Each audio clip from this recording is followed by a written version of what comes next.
Gallen's collection of toy commercials is as old as television itself. He took us on a tour of his TV ads from his New York City archive. Here he comes, greatest toy you've ever seen, and his name is Mr. Machine. If you start looking back at these commercials from the 50s and 60s, the toy commercials are probably better than the toys themselves. They're much more memorable than the toys themselves. Into the deepest jungles went Pressman toy makers looking for something new. The Pressman Witch Doctor Head Shrinker's Kit. Back in the 1950s, they were always hyping these commercials up. I have one commercial for the Flying Fox toy, which was an airplane simulator. You yourself make the plane climb, bank, dive, and turn in flight. The commercial would say, you can have an original jet engine in it. With real motor-driven jet prop engines. But when you played the toy at home, all you had was the motor, the electric motors going, and they didn't have the sounds at all. Up until the start of television, all the toy companies were ma-and-pa type companies. But all of a sudden, they started being asked to advertise on television. The first programs to come on television for kids were Westerns. Hopalong Cassidy was the first entry, then Roy Rogers. From 1950 through the 60s, you had over 32 Westerns on television. Okay, Slippery, this is the end of the line. So every kid in America had to have their own Phantom 50 gun. They had to have their holster, the whole setup. You are watching a demonstration of the most authentic cap pistol in the world. They started having to ban them in this country because people were just not robbing convenience stores with them, but you could put real bullets in the guns and shoot them. The Tommy Burst has automatic bolt action. Fire off a burst of 10 shots.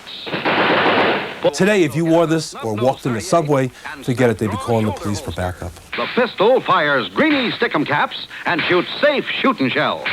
Back in the 50s and 60s, it was right after the war, the guy was supposed to take care of the family and the woman was supposed to take care of the kids at home. And that's the way all girl commercials were back then. You can play Mommy right now with Ideal's Betsy Wetsy. You had Tiny Tears, Betsy Wetsy, and what were they? Teaching the girl how to change the diapers and raise the family. Of course, like all little babies, Betsy Wetsy wets and needs to be changed. There was also what I call dead-end advertising. Back then, you bought one product. If you bought a robot, you had to go buy the batteries, and that was the whole toy. Today, and it really started with Barbie, you have accessories for everything.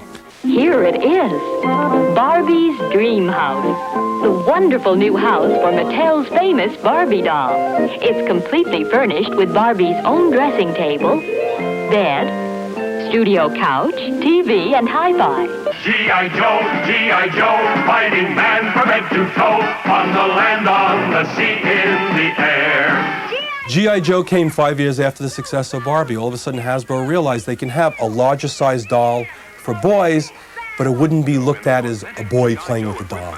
You'll have the greatest realism, the greatest fun you ever had in playing soldier. All the toys back in the 50s were toys related to professions.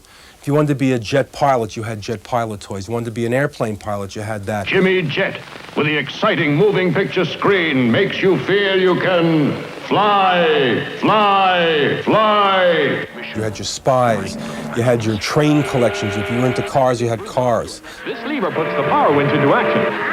And Big Bruiser does it again. Back then, if you had your gun commercials, you had your doll commercials, people weren't making TV shows out of it.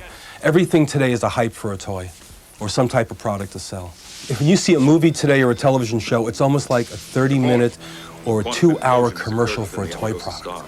Captain Picard orders full shields from Lieutenant LaForge in engineering. Suddenly there's an alien presence on the ship. Back then, if you had a John Wayne movie, you didn't have John Wayne products after that.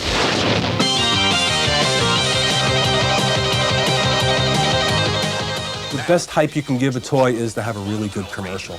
Because even if the toy is lousy, you'll buy it if you like the commercial. Look at Power Rangers. Don't fear.